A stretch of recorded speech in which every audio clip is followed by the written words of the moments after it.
Hello, thank you all for coming tonight. Tonight we're going to learn how to make a really good loaf of beer bread. And we're going to learn each step, starting with our ingredients, the tools that we'll use to make it, and how we're going to mix all that together to make one super awesome loaf of beer bread. First, we need to spray our pan because it's going to coincide with preheating the oven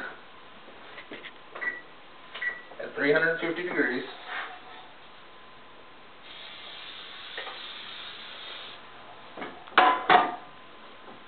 And while that warms up, we'll go over our tools that are important. You gotta have a bowl and a sturdy spoon, which you'll find out why it needs to be sturdy later on.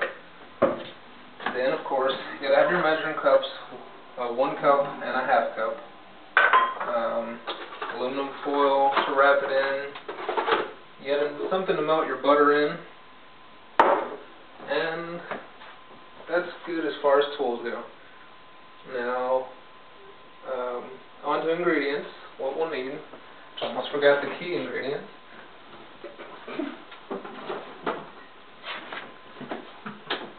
Alright, to make really good beer bread, you have to have, what I prefer actually, you have to have all-purpose flour. A lot of people like to make it with self-rising, but self-rising puffs it up, and it becomes really soft, and it's really chewy.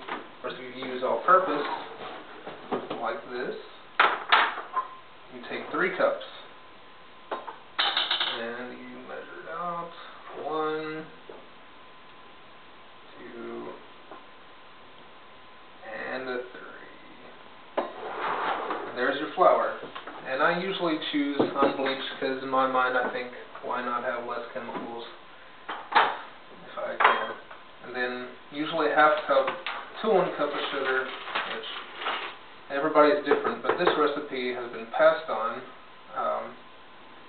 There are many people that I know that are moms and teachers and people that have cooked for a long time, and I've had this requested a lot at parties and gatherings. Let's see. Oh yes, the beer. This is important. The right kind of beer will make or break your bread. If you get too light, like Bud Light, you're not going to get enough taste in your bread. It'll taste just like any other bread. If you get too dark, it's going to be too rich. But if you get somewhere down the middle, like a good medium brown ale, such as this, it'll be perfect. Now watch what I do here. A good thing to do, and for me it's key, you sift it a little to kind of go ahead and pre-mix your flour and your sugar. And then as you pour in your full 12-ounce bottle of beer, you mix with it, because it gets it in there, makes it a little easier. And this is where the sturdy spoon comes in, because this stuff gets really thick.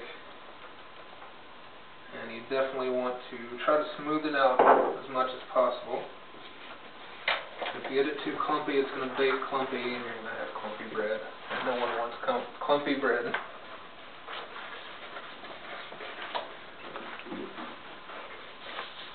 I've looked, actually, different recipe sites online, and there's a lot of variations out there for beer bread. A lot of experimentation. People will even put eggs in it to make it fluffy. They'll sugar it up, make it almost a dessert bread. That's according to recipe.com. But I just prefer the one that was passed down to me and that I've kind of toyed with myself. But always keeping the main ingredients of all-purpose flour and brown beer. That's your most important. Sugar can be really anything. Alright, there we go. That's pretty good. Now you take it in the bread pan, which has already been sprayed and buttered, and you just pour it in evenly. Make sure you get it all out, because it will stick to the side.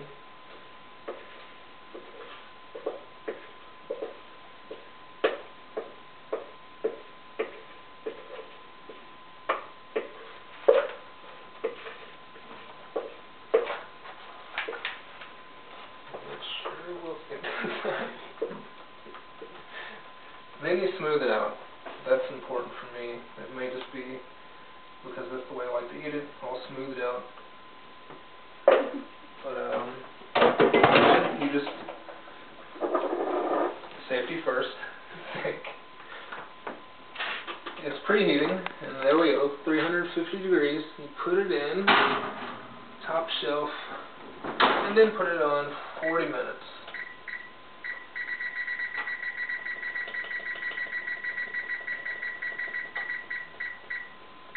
And what you'll do is let that cook for 40 minutes. It will be nice and brown and cracked. So that's important that it cracks, because what you're going to do at 40 minutes, you'll pull your butter out, which is a whole stick of butter, and melt that in the microwave. And then pour it all over the top, and it'll sink in and on top of it. And you'll cook it for another 15 minutes at that point. Once it's done, of course, you let it cool. And at the end, you get this result, which is our loaf of beer bread. It's nicely wrapped in aluminum foil. And that's what we look like here. A good shot of that. And that's how you make beer bread. It can be very simple. I've had a lot of people overcomplicate it, which shouldn't be the case. And I hope we've all learned something today and have a good, healthy appetite and are nice and hungry when we choose to eat this next. Yay! Good job, Andy! Praise God. You can YouTube that. You can put that to YouTube. That'd be cool. Well, she said you can either send it directly, digitally, or YouTube. Cool. So as long as it gets there.